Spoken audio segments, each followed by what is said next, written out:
Our next storyteller is Dominique Dumornay, a Haitian community liaison for the IU Center for Global Health.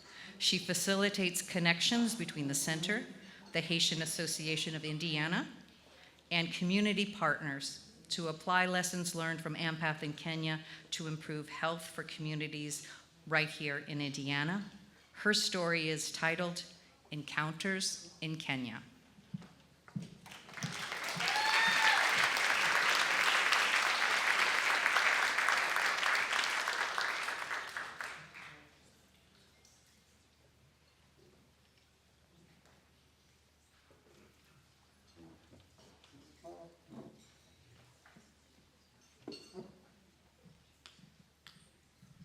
Good evening, everyone. Well, I would like to tell you that I am one of 8 children. My family is from Haiti, and growing up in my house was very noisy. And there were lots of parties, there was lots of food, and there was lots of connections.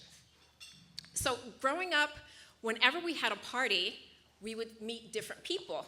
And oftentimes, they were introduced as, this is Auntie so-and-so. This is Uncle so-and-so. And I would ask, okay, so whose brother, whose sister is this? And they're like, that's not important. This is Auntie. And so it was just loud. There were lots of people. And one of the things that I learned is whether they're actually my aunt, which most of them weren't, or whether they were my real aunt or uncle, I just need to love and respect people. And that's something that I've carried with me throughout. I had the opportunity to work here in Indy with the Haitian community, and one of the hardest things that I've had to do was go to a funeral. And going to a funeral for an adult is hard, but going to a funeral for a child is really hard. And I think it was important for you guys to know that the woman that I went to the funeral to support, she was a Haitian mother that had just lost her child, and she didn't have any family. And so the people around her were the ones that wrapped their arms around her and became her community. But it was still hard. And during my time doing this work, I had the wonderful privilege of meeting Dr. Laura Rule, and I came on the IU Center for Global Health team. And with that, I'm working with the Haitian community. And since I'm working with the Haitian community, and AMPATH has been doing such great work in Kenya, they're taking their learnings from Kenya and they're going to apply them here to Indianapolis. And with that, I got to go to see one of their programs called the Chamas programs.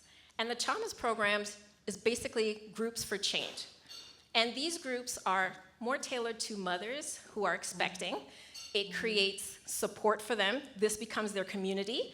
It provides education. It could be health, it could be social, it could be financial, and it gives them opportunity to have some microfinance so that they can be able to create their own businesses and be more stable, because it's really hard to think about your health when you're not stable. So anyway, I was able to go in March, and I was able to go and visit a group. And I was like, wow, this is gonna be really exciting. Now, I read about it, but there's one thing to read about something, it's another thing to actually go and see it. So I go to the group, and the women are waiting. And I'm like, okay, they're all waiting for me, I must be late. So once I arrive with Angie, who brought me to the group, the women, you know, they're starting to dance a little bit. They're singing at this point. And I had asked my husband, you should come with me because I don't know if we're gonna go back to Kenya, but I'd like you to see this great work that I'm doing. So they're singing for both of us, and they're chanting. And I'm like, well, since I'm a guest and I'm coming to learn from you, it would be so rude if I didn't partake. So what did I do? I started dancing with them. And they were so happy. They welcomed me into their group.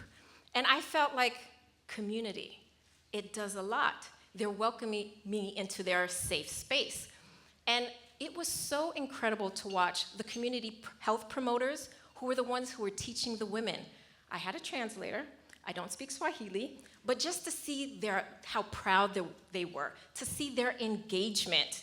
And it was so great to see the women. Some of them had already given birth. Some of them were still expecting.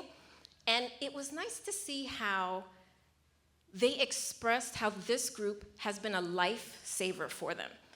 And immediately, what I thought was how this woman that I had gone to the funeral would have really appreciated having something like this here in Indianapolis. And I thought, okay, let me take some more time and let me learn more. During that time that I went there for the training, I met a few more people. They took me to one of their clinics that they put in the community. And so it's not like a brick and mortar, it was just embedded in the community. And these were for what I would call my aunties and my uncles.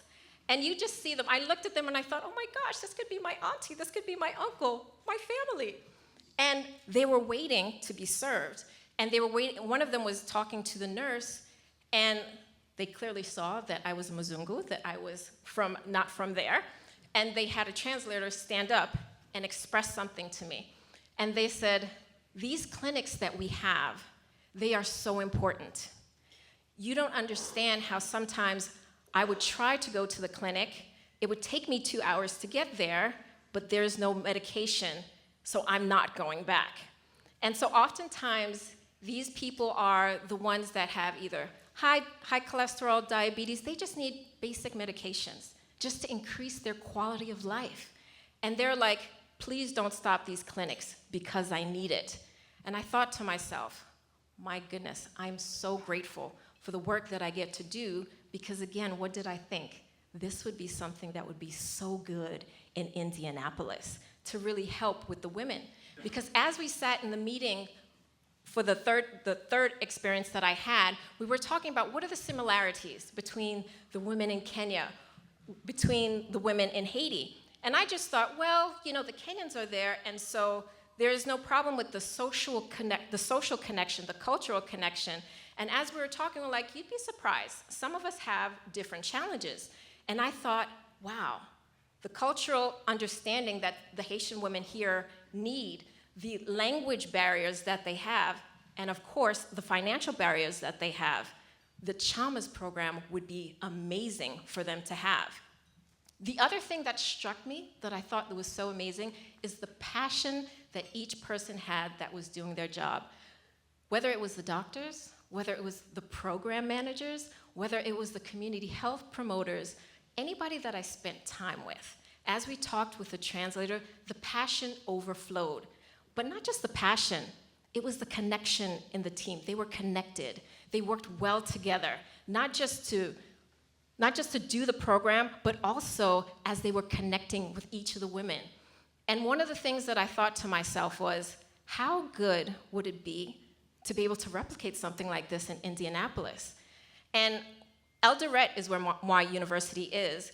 One of the signs that I saw, it says Eldoret is the city of champions. And of course, they're referring to runners.